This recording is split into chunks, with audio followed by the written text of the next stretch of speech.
IRDC Islamic research and دعویٰ centre trust Mirzapur UP خطبہ جمعہ عنوان اعتکاف و شب قدر کے احکام و مسائل۔ آئیے سنتے ہیں شیخ امجد محمدی سے محمدی مسجد اہل حدیث۔ ونستعینہ ونستغفرہ ونعوذ باللہ من شرور انفسنا من سیئات اعمالنا من يهده الله فلا مضل له ومن يضلل فلا هادي له واشهد ان لا اله الا الله وحده لا شريك له واشهد ان محمدا عبده ورسوله اما بعد فإن خير الحديث كتاب الله وخير الهدي هدي محمد صلى الله عليه وسلم وشر الأمور محدثاتها وكل محدثة بدعة وكل بدعة ضلالة وكل ضلالة في النار لا إيمان لمن لا أمانة له ولا دين لمن لا عهد له۔ وعن أبي هريرة رضي الله عنه قال كان يقرأ على النبي صلى الله عليه وسلم القرآن كل عام مرة فأُرِدَ عليه مرتين في العام الذي قبل وكان يعتكف كل عام عشرة فاعتكف 20 في العام الذي فيه رواه صحيح بخاري۔ وقال الله تعالى في القرآن العظيم أعوذ بالله السميع العليم من الشيطان الرجيم من حمده ونفخه ونفثه ولا تباشرون وانتم عاکفون فی المساجد۔ سورہ بقرہ سورہ نمبر 2 آیت نمبر 187۔ ہر طرح کی تعریف و توثیق و کبریائی و پاکی صلی اللہ رب العالمین کو لائق و ذبح ہے، جس نے ہمیں آپ کو تمام جہان کو پیدا کیا اور ہمارے لیے بے شمار نعمتیں مہیا فرمائی۔ بعد اس کے بے شمار درود و سلام نامی اسم گرامی احمد مرتضیٰ محمد مصطفیٰ صلی اللہ تعالیٰ بارک وسلم پر، جنہیں اللہ رب العالمین نے تمام عالم کے لیے رحمت بنا کے مبعوث فرمایا اور جن کے ذریعے تمام انسانوں اور جناتوں کی ہدایت و رہنمائی کا بندوبست فرمایا۔ معزز حاضرین جمعہ اور جہاں تک میری آواز جا رہی ہے، سننے والے تمام دینی بھائیوں، عزیزوں، ساتھیوں اور قابل احترام دینی ماں اور بہنوں، آج کے میرے خطبے کا عنوان ہے اعتکاف اور شب قدر کے احکام و مسائل۔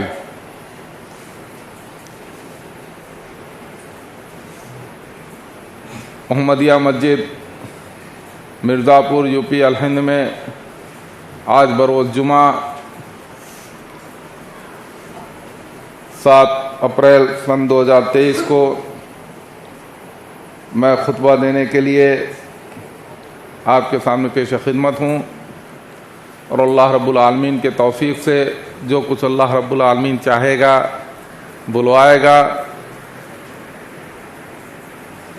تو آئیے 2 پارٹ میں آج کا میرا موضوع ہے، ایک پارٹ میں اعتکاف کے مسائل اور دوسرے پارٹ میں شب قدر کے مسائل۔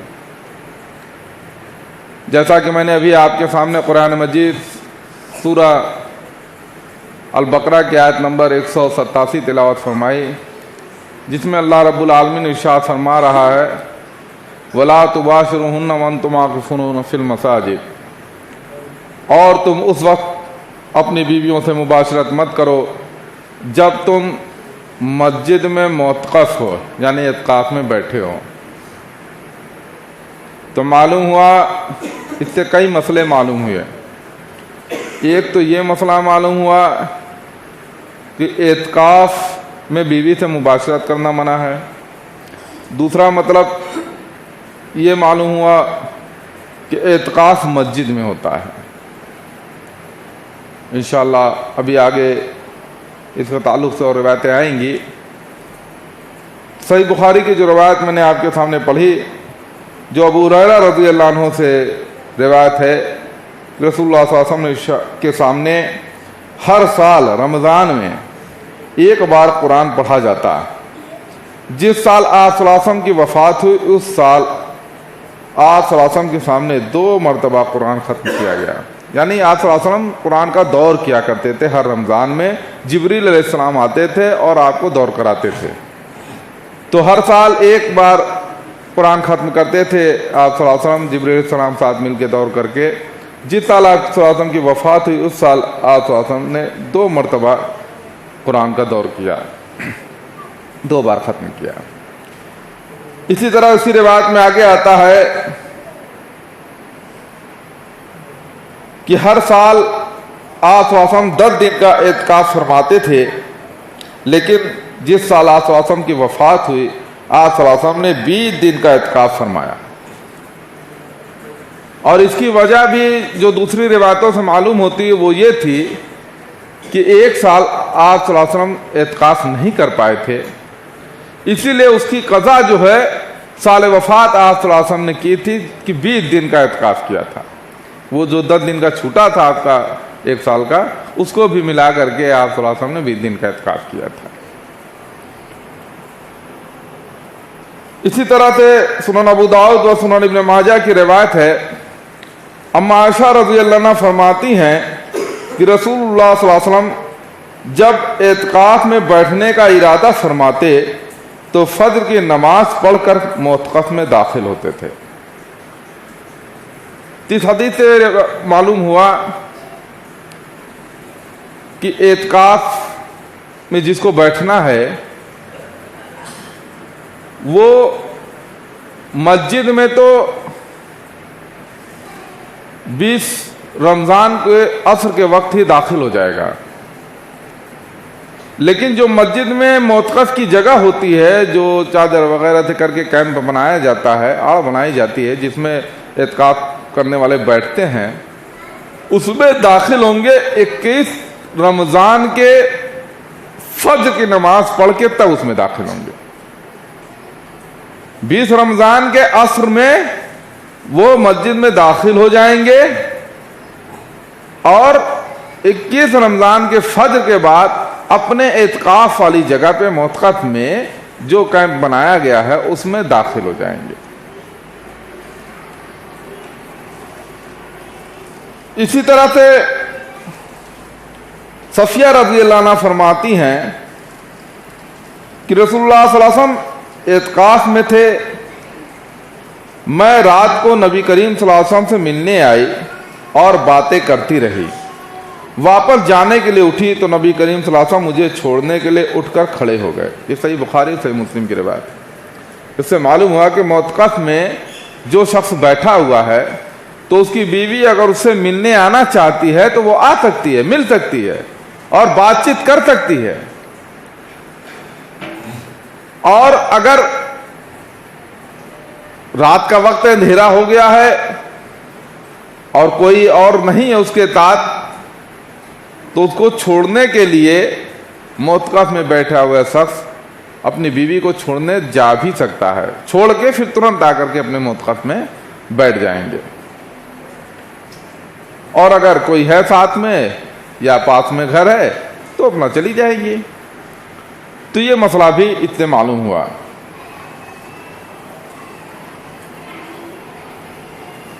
اسی طرح سے سنن ابو داؤد کی روایت ہے کہ اما عائشہ رضی اللہ عنہ فرماتی ہیں اعتکاف کرنے والے کے لیے سنت یہ ہے کہ وہ بیمار پرسی کو نہ جائے. یہ عائشہ رضی اللہ عنہ فرماتی ہیں کہ سنت یہ ہے. سنت کہہ دیں تو اس سے یہ پتا چلا کہ نبی صلی اللہ علیہ وسلم سے روایت ہے، یعنی نبی صلی اللہ علیہ وسلم کا یہ قول ہے، آپ صلی اللہ علیہ وسلم کا طریقہ ہے. سنت کا معنی ہی یہی ہو گیا کہ وہ نبی صلی اللہ علیہ وسلم سے وہ بات کہی جا رہی ہے. تو اما عائشہ رضی اللہ عنہ اس طرح سے نبی صلی اللہ علیہ وسلم کی بات بتا رہی ہیں کہ جو معتکف میں ہے وہ بیمار پرسی کو نہیں جا سکتا. کوئی اگر بیمار ہو گیا، چاہے اس کا عزیز ہی کتنا بیمار ہو جائے، گھر کے کوئی بھی بیمار ہو جائے، تو اس کی بیمار پرسی کے لیے وہ نہیں جا سکتا. جنازے میں شریک نہیں ہو سکتا. اگر اس کا کوئی عزیز مر بھی گیا ہے، چاہے بیوی، بچے، بھائی، بہن، کوئی بھی، تو ان کی جنازے میں بھی وہ نہیں جائے گا، اپنے اعتکاف کی جگہ میں ہی معتکف میں وہ بیٹھا رہے گا. بیوی کو نہ چھوئے اور نہ اس سے مجامعت کرے. بیوی کو چھونا اور اس سے مجامعت کرنا بھی اعتکاف میں بیٹھنے والے کے لیے منع ہے. اعتکاف کی جگہ سے ایسے ضروری کام کے بغیر نہ نکلے جس کے بغیر چارہ ہی نہ ہو. یعنی کوئی ایسا ضروری کام ہو گیا کہ اس کے بغیر چارہ ہی نہ ہو تو پھر اعتکاف کی جگہ سے نہ نکلے. اور وہ ضروری کام کیا؟ جیسے قضاء حاجت، بھائی پیشاب پیخانہ رکھ گیا ہے تو آپ کو جانا ہے، یا غسل واجب ہو گیا تو اس کو نکل کے غسل کرنے کے لیے جانا ہے. لیکن ایسے فالتو نکل کے باہر آ کر کے مسجدوں میں بیٹھ کے گپ سلاکا کرنا، یہ سب چیزیں بالکل نہیں کرنی. اپنے اعتکاف کی جگہ میں ہی بیٹھا رہے گا. بہت ضروری ہی کام ہے جس کے بغیر کوئی چارہ نہ ہو تبھی وہ اعتکاف کی جگہ سے نکلے، ورنہ نہیں نکلے گا. اعتکاف روزے کے ساتھ ہی ہوتا ہے اور جامع مسجد میں ہوتا ہے. یعنی اعتکاف میں جو بیٹھے گا وہ روزہ بھی رہے گا، روزے کے ساتھ اعتکاف ہوتا ہے، روزہ بھی اس کا ایک شرط ہے. اور جامع مسجد میں ہوتا ہے جہاں پہ جمعہ قائم ہو، کیونکہ اعتکاف میں بچارہ بیٹھا رہے گا تو جمعہ بھی آئے گا تو جمعہ کی نماز اس کی چھوٹنے نہ پائے. اس لیے جامع مسجد میں جہاں جمعہ قائم ہوتا ہے اس مسجد میں اعتکاف میں بیٹھا جائے گا. اور جیسے کچھ لوگ کہتے ہیں کہ عورتیں گھروں میں بیٹھ سکتی ہیں اعتکاف میں، ایسا نہیں ہے. اللہ تعالیٰ نے قرآن میں سیدھے فرما دیا وَلَا تُبَاشِرُوهُنَّ وَأَنْتُمْ عَاكِفُونَ فِي الْمَسَاجِدِ، کہ اور اس وقت تم اپنی بیویوں مباشرت نہ کرو جب تم مسجدوں میں بیٹھے ہو، اعتکاف میں بیٹھے ہو. تو اعتکاف مسجد میں ہی ہوتا ہے، گھر میں اعتکاف نہیں ہوتا ہے. آپ صلی اللہ علیہ وسلم کی وفات کے بعد آپ صلی اللہ علیہ وسلم کی بیویوں نے بھی اعتکاف کیا، اور وہ بھی باقاعدہ مسجد میں آ کے اعتکاف کیا تھا. اس لیے عورتیں بھی اگر چاہیں تو ان کے لیے بھی معتکف بنایا جا سکتا ہے، جگہ بنایا جا سکتا ہے، وہ بھی مسجد میں اعتکاف کر سکتی ہیں. عائشہ رضی اللہ عنہ سے روایت ہے کہ نبی کریم صلی اللہ علیہ وسلم رمضان المبارک کا آخری عشرہ 30 رمضان المبارک اعتکاف فرمایا کرتے تھے، یہاں تک کہ آپ صلی اللہ علیہ وسلم نے وفات پائی. آپ کے بعد آپ کے ازواج محترمات نے اعتکاف کیا. صحیح مسلم کی روایت ہے. یعنی آخری عشرے میں آپ صلی اللہ علیہ وسلم اعتکاف کیا کرتے تھے. وہی جیسا کہ میں نے بتایا کہ 20 کی اصل میں آ جائیں گے اور 21 کے صبح داخل ہو جائیں گے، اور پھر آخری عشرے میں جتنا دن وہ چاہے اعتکاف میں پورے 3 دن تک جب تک چاند نہ نظر آ جائے تب تک بیٹھے رہیں گے.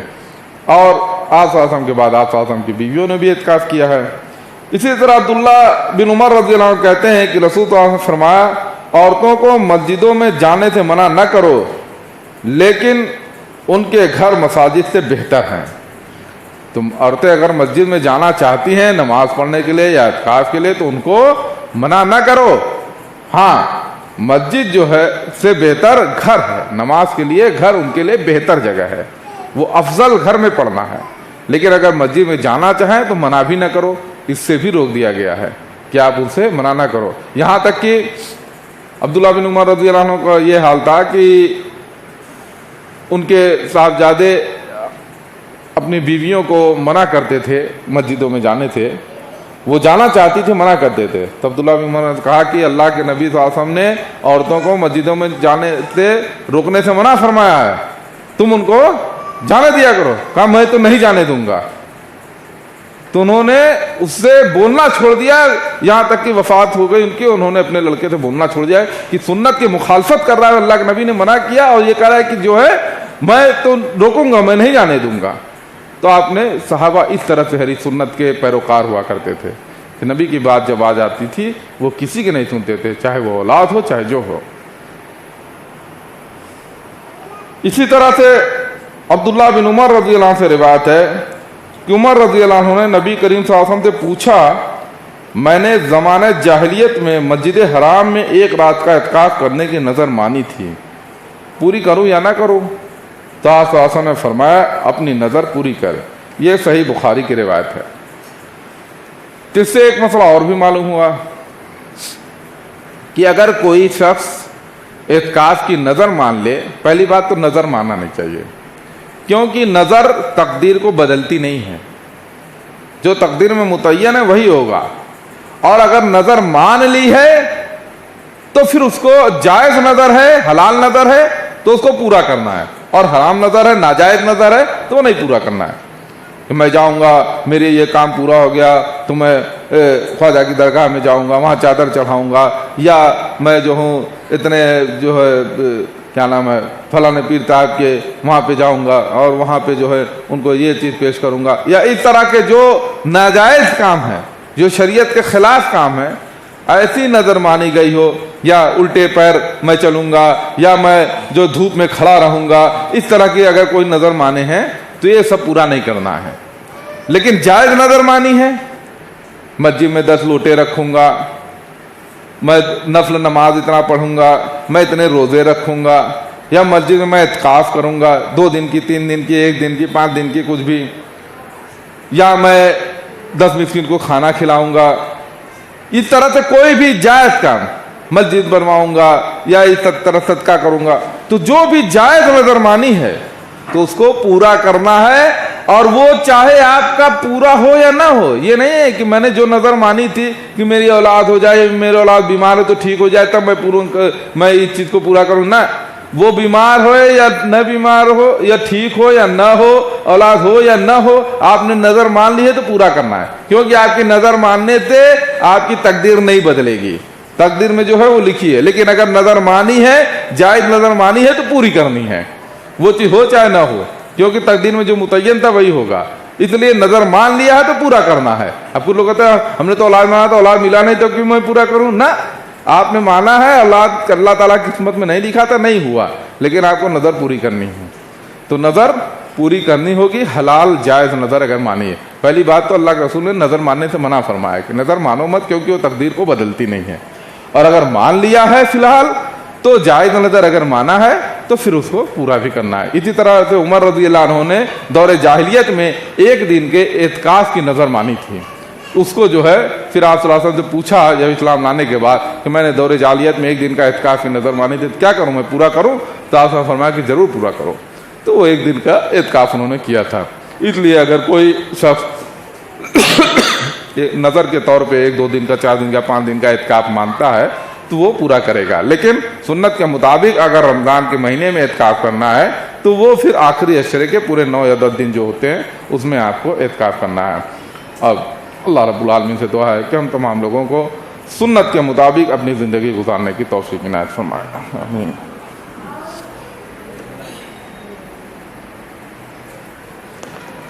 ان الحمد لله نحمده ونستعينه ونستغفره ونعوذ بالله من شرور انفسنا ومن سيئات اعمالنا، من يهده الله فلا مضل له ومن يضلل فلا هادي له، واشهد ان لا اله الا الله واشهد ان محمدا رسول الله، اما بعد فان خير الحديث كتاب الله وخير الهدي هدي محمد صلى الله عليه وسلم، وشر الامور محدثاتها وكل محدثة بدعة وكل بدعة ضلالة وكل ضلالة في النار، لا ایمان لمن لا امانة له ولا دین لمن لا عهد له۔ وعن ابي هريرة رضي الله عنه ان رسول الله صلى الله عليه وسلم قال من قام رمضان ایمانا واحتسابا غفر له ما تقدم من ذنبه، رواه متفق عليه۔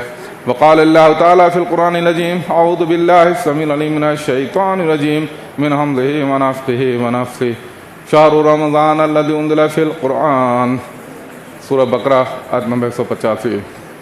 وقال الله تعالى في القرآن العظيم اعوذ بالله السميع العليم من الشيطان الرجيم من همزه ونفخه ونفثه، بسم الله الرحمن الرحيم، إنا أنزلناه في ليلة القدر وما أدراك ما ليلة القدر، ليلة القدر خير من 1000 شهر، تنزل الملائكة والروح فيها بإذن ربهم من كل أمر، سلام هي حتى مطلع الفجر، سورہ قدر۔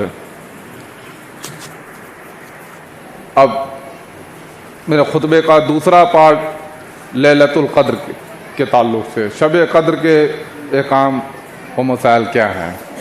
تو جیسا کہ میں نے آپ کے سامنے قرآن مجید کی 2 مختلف صورتوں سے ایک مکمل صورت اور ایک مختصر آیت پڑھی کہ اللہ رب العالمین سورہ بقرہ آیت نمبر 185 میں ارشاد فرماتا ہے، شہر رمضان الذی انزل، شہر رمضان الذی انزل،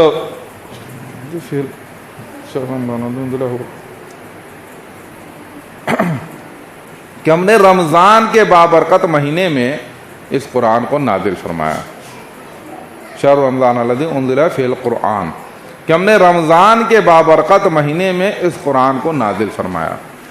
تو رمضان کے مہینے میں اللہ رب العالمین نے قرآن کو نازل فرمایا، اس لیے رمضان ایک بابرکت مہینہ ہے. اور کس دن نازل فرمایا یہ بھی اللہ نے فرمایا. سورہ قدر میں جو میں نے سورہ پڑھی اس میں اللہ تعالیٰ فرماتا ہے اعوذ باللہ السمیع العلیم من الشیطان الرجیم بسم اللہ الرحمن الرحیم انا انزلناہ فی لیلۃ القدر، ہم نے اس قرآن کو لیلۃ القدر میں نازل کیا. سورہ بقرہ میں فرمایا کہ شہر رمضان الذی، رمضان کے مہینے میں نازل کیا. یہاں فرما رہا ہے کہ لیلۃ القدر میں نازل کیا، یعنی رمضان کے مہینے میں لیلۃ القدر کے دن میں نے قرآن کو نازل فرمایا. وما ادراک ما لیلۃ القدر، اور تم کیا جانو لیلۃ القدر کیا ہے. لیلۃ القدر کیا چیز ہے تم نہیں سمجھ سکتے، تم نہیں جانتے اس کے بارے میں. لیلۃ القدر خیر من الف شہر، لیلۃ القدر 1000 مہینوں سے بہتر ہے. یعنی ایک شب قدر کی رات 1000 مہینوں سے بہتر ہے. یہ ایک تو صرف سمجھانے کے لیے بتایا، ورنہ تو اللہ نے فرما دیا تم اس کے بارے میں نہیں جان سکتے ہو کہ لیلۃ القدر کیا چیز ہے. لیکن تمہارے سوچنے کے لیے، سمجھنے کے لیے اتنا ہی بتا دینا کافی ہے کہ 1000 مہینوں سے یہ بہتر چیز ہے کہ 1000 مہینوں کی جو عبادت کرو گے وہ اس ایک رات کی عبادت جو ہے ان 1000 مہینوں پر بھاری پڑ جائے گی. تنزل الملائکۃ والروح، یہ وہ رات ہے جس میں نازل ہوتے ہیں اللہ کے فرشتے اور جبریل امین، اللہ کے امر کو لے کر کے، اللہ کے حکم کو لے کر کے نازل ہوتے ہیں. سلام ہی حتی مطلع الفجر، یہ سراسر سلامتی کی رات ہے طلوع فجر تک. جب تک فجر کا وقت نہ ہو جائے تب تک یہ سلامتی کی رات ہے. یعنی مغرب کے وقت سے شروع ہوتی ہے اور لیلۃ القدر کی رات طلوع فجر تک، فجر کا وقت جب طلوع ہوتا ہے تب تک رہتی ہے، اور سراسر سلامتی کی رات ہے. اتنی بیش قیمتی رات ہے جس میں اللہ کے فرشتے اور فرشتوں کے سردار جبریل امین ہر سال لیلۃ القدر میں نازل ہوتے ہیں، اللہ کے حکموں کو لے کر کے، اللہ کی رحمتوں کو لے کر کے، اللہ کے انعامات کو لے کر کے دنیا میں نازل ہوتے کہ کون ہے اس کی رحمتوں کو لینے والا، کون ہے اس کی رحمتوں کو حاصل کرنے والا. آئے وہ لے اللہ کے آج جا کر کے اللہ کی عبادت کر کے اللہ کی نعمتوں کو جتنا چاہے اتنا لوٹ لے. ابو ہریرہ رضی اللہ عنہ سے روایت ہے، صحیح بخاری سے مسلم کی روایت جو میں نے پڑھی، کہ انہوں نے فرمایا کہ رسول صلی اللہ علیہ وسلم نے ارشاد فرمایا من قام رمضان ایمانا واحتسابا غفر له ما تقدم من ذنبه، جتنے رمضان کی رات میں ایمان کے ساتھ ثواب کی نیت سے قیام کیا، اس کے گزشتہ تمام صغیرہ گناہ معاف کر دیے جاتے ہیں. یہ رمضان کی رات میں قیام کرنے کا اتنا بڑا اجر ہے کہ آپ رمضان کی پورے مہینے میں قیام اللیل کرتے ہیں، تراویح پڑھتے ہیں، تو اللہ تعالیٰ آپ کے گزشتہ جتنے چھوٹے گناہ ہیں سب معاف فرما دیتے. اسی طرح سے سنن ابن ماجہ کی روایت ہے کہ انس بن مالک رضی اللہ عنہ سے مروی ہے کہ رسول صلی اللہ علیہ وسلم نے ارشاد فرمایا یہ جو مہینہ تم پر آیا ہے یعنی رمضان کا مہینہ، اس میں ایک رات ایسی ہے جو 1000 مہینوں سے بہتر ہے. جیسا کہ اللہ تعالیٰ نے قرآن مجید میں فرمایا جو شخص اس سے محروم رہا وہ ہر بھلائی سے محروم رہا. نیز فرمایا کہ لیلۃ القدر کے سعادت سے صرف بدنصیب ہی محروم کیا جاتا ہے. یعنی جو لیلۃ القدر کی سعادت کو حاصل نہ کر سکا وہ بدنصیب شخص ہے. کتنا 1000 مہینوں سے بہتر رات اسے ایک مل رہی ہے اور اسے وہ حاصل کرنے کی کوشش نہیں کر رہا ہے تو بہت بدنصیب شخص ہے وہ. اس لیے جو بھی اس سے محروم رہا وہ ہر بھلائی سے محروم رہا. ساری طرح کی بھلائی، جتنی بھی بھلائی ہے ہر طرح کی برکت، حرم الخیر، جتنے بھی خیر کے کام ہیں سب سے وہ جو ہے محروم ہو گیا۔ پورے رمضان کے مہینے میں آپ نے روزہ رکھا، سب بیکار ہو گیا اگر شب قدر کی رات کو آپ نے حاصل نہیں کیا۔ بہت ساری بھلائیوں سے آپ محروم رہ گئے، ساری بھلائیوں سے محروم رہ گئے۔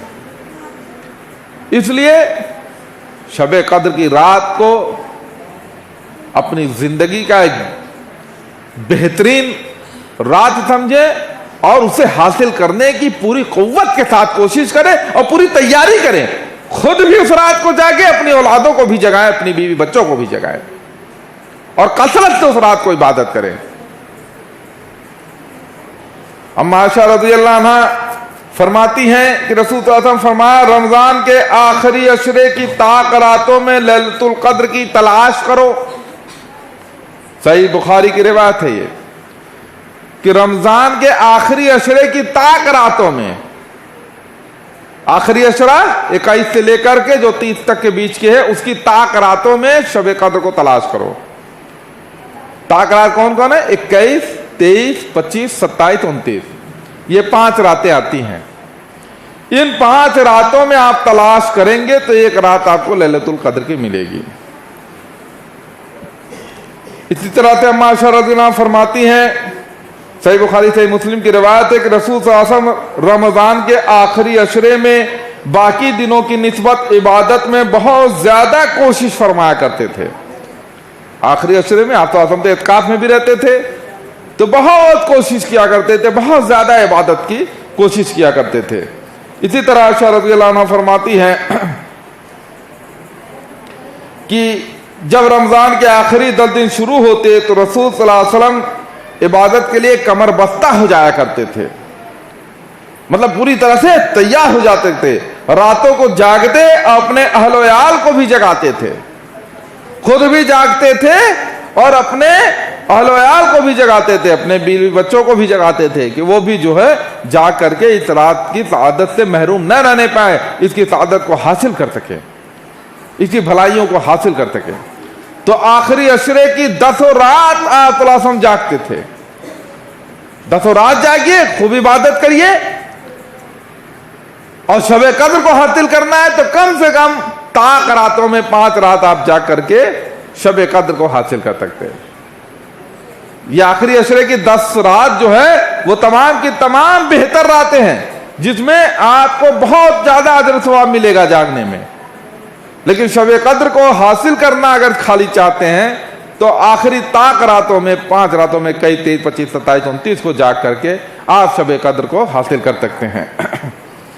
اسی طرح سے ابو ذر رضی اللہ عنہ فرماتے ہیں، ترمذی کی روایت ہے کہ رسول صلی اللہ علیہ وسلم نے ارشاد فرمایا، جتنے رمضان میں امام کے واپس ہونے تک امام کے ساتھ قیام کیا اس کے لیے ساری رات قیام کا ثواب لکھ دیا جاتا ہے۔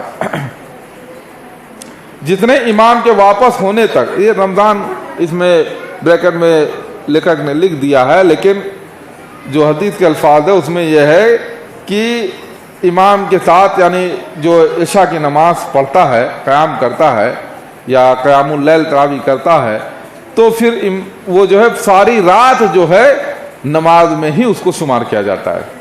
اللہ تعالیٰ اتنا اجر دیتا ہے کہ ساری رات اس کی نماز میں شمار کیا جاتا ہے۔ اسی طرح سے ایک روایت میں عثمان بن عفان رضی اللہ عنہ فرماتے ہیں کہ میں نے رسول صلی اللہ علیہ وسلم فرماتے ہوئے سنا ہے، جس نے عشاء کی نماز با جماعت ادا کی اس نے گویا نصف رات قیام کیا، اور جس نے صبح کی نماز با جماعت ادا کی اس نے گویا ساری رات قیام کیا۔ صحیح مسلم کی روایت ہے کہ عشاء کی رات عشاء میں اگر پڑھ لیا اور سویرے فجر کی دونوں نماز جماعت کے ساتھ پڑھ لی تو ساری رات آپ نماز میں شمار کیے جائیں گے۔ اور رمضان کے مہینے میں امام کے ساتھ قیام اللیل آپ نے کر لیا تو بھی جو ہے آپ ساری رات قیام کا نماز کا ثواب آپ کو لکھا جائے گا۔ اسی طرح عبداللہ بن عباس رضی اللہ عنہ فرماتے ہیں، صحیح بخاری سے مسلم کی روایت ہے، رسول صلی اللہ علیہ وسلم لوگوں کے ساتھ بھلائی کرنے میں بہت ہی سخی تھے، لیکن رمضان میں جب جبریل علیہ السلام آپ سے ملتے تو آپ صلی اللہ علیہ وسلم اور بھی زیادہ سخی ہو جاتے، رمضان میں جبریل علیہ السلام ہر رات آپ سے ملاقات کرتے تھے اور نبی کریم صلی اللہ علیہ وسلم رمضان گزرنے تک انہیں قرآن مجید سناتے. جب جبریل علیہ السلام آپ صلی اللہ علیہ وسلم سے ملتے تو آپ صلی اللہ علیہ وسلم کی سخاوت تیز ہواؤں سے بھی زیادہ تیز ہو جایا کرتی تھی. یعنی کہ ایک دم سخی تو ایسے بھی تھے, ہمیشہ لوگوں کو دیتے رہتے تھے, لیکن رمضان میں جب جبریل علیہ السلام ملنے آتے تھے تو آپ کی سخاوت اور بڑھ جاتی تھی, اور کثرت سے جو ہے مسکینوں فقیروں میں جو ہے آپ صلی اللہ علیہ وسلم لٹانا شروع کر دیتے تھے, تقسیم کرنا, صدقہ خیرات کرنا شروع کر دیتے تھے. تو یہ بھی رمضان کے مہینے میں صدقہ کرنا بھی ایک بہت ہی اہم چیز ہے, اور اس سے بھی اللہ رب العالمین خوش ہوتا ہے اور آپ کو ثواب لکھا جاتا ہے. اور رمضان کے جب شب قدر کو میں آپ جاگیں تو اس میں ایک مسنون دعا ہے, اس کو بھی پڑھنا چاہیے. جیسا کہ اما عائشہ رضی اللہ عنہا سے روایت ہے کہ میں نے پوچھا یا رسول اللہ صلی اللہ علیہ وسلم, اگر میں شب قدر پاؤں تو کون سی دعا پڑھوں؟ تو آپ صلی اللہ علیہ وسلم نے ارشاد فرمایا, کہو اللہم انک عفو تحب العفو فاعف عنی. ایک روایت میں ہے فاعف عنا, یعنی اے اللہ تو معاف کرنے والا ہے. اللہم انک عفو, اے اللہ تو معاف کرنے والا ہے. تحب العفو, معافی کو پسند کرتا ہے, معافی سے محبت کرتا ہے. فاعف عنی, لہذا تو مجھے معاف فرما دے. یہ دعا کثرت سے شب قدر کی رات میں جو جاگے تو اسے پڑھنا چاہیے, اللہ سے معافی طلب کرتے رہنا چاہیے. اللہم انک عفو, اے اللہ تو معاف کرنے والا ہے. تحب العفو, معافی کو پسند کرتا ہے. فاعف عنی, لہذا مجھے معاف فرما دے. یہ دعا رمضان کے شب قدر کی رات میں جاگنے کی دعا ہے, اور اللہ تعالیٰ سے یہ دعا کو کثرت سے مانگے, اور جو ہے نفلی نمازیں پڑھیں, اور جو ہے قرآن کی تلاوتیں کریں, تسبیحات پڑھیں, صلاۃ و تسبیح پڑھیں, جو بھی کثرت سے عبادت کرنا چاہے شب قدر کی رات میں جا کر کے آپ عبادت کر سکتے ہیں. گھر میں کریں, مسجد میں کریں, جہاں بھی آپ کو ملے موقع وہاں پر کریں. اللہ رب العالمین سے دعا ہے کہ ہم تمام لوگوں کو شب قدر کی سعادت سے محروم ہونے سے محفوظ رکھے, اور میں شب قدر کی سعادت کو حاصل کرنے کی توفیق عنایت فرمائے. بارک اللہ لنا و لکم فی القرآن العظیم ونفعنا بالآیات و ذکر الحکیم انہ تعالی جواد کریم ملک برور رحیم.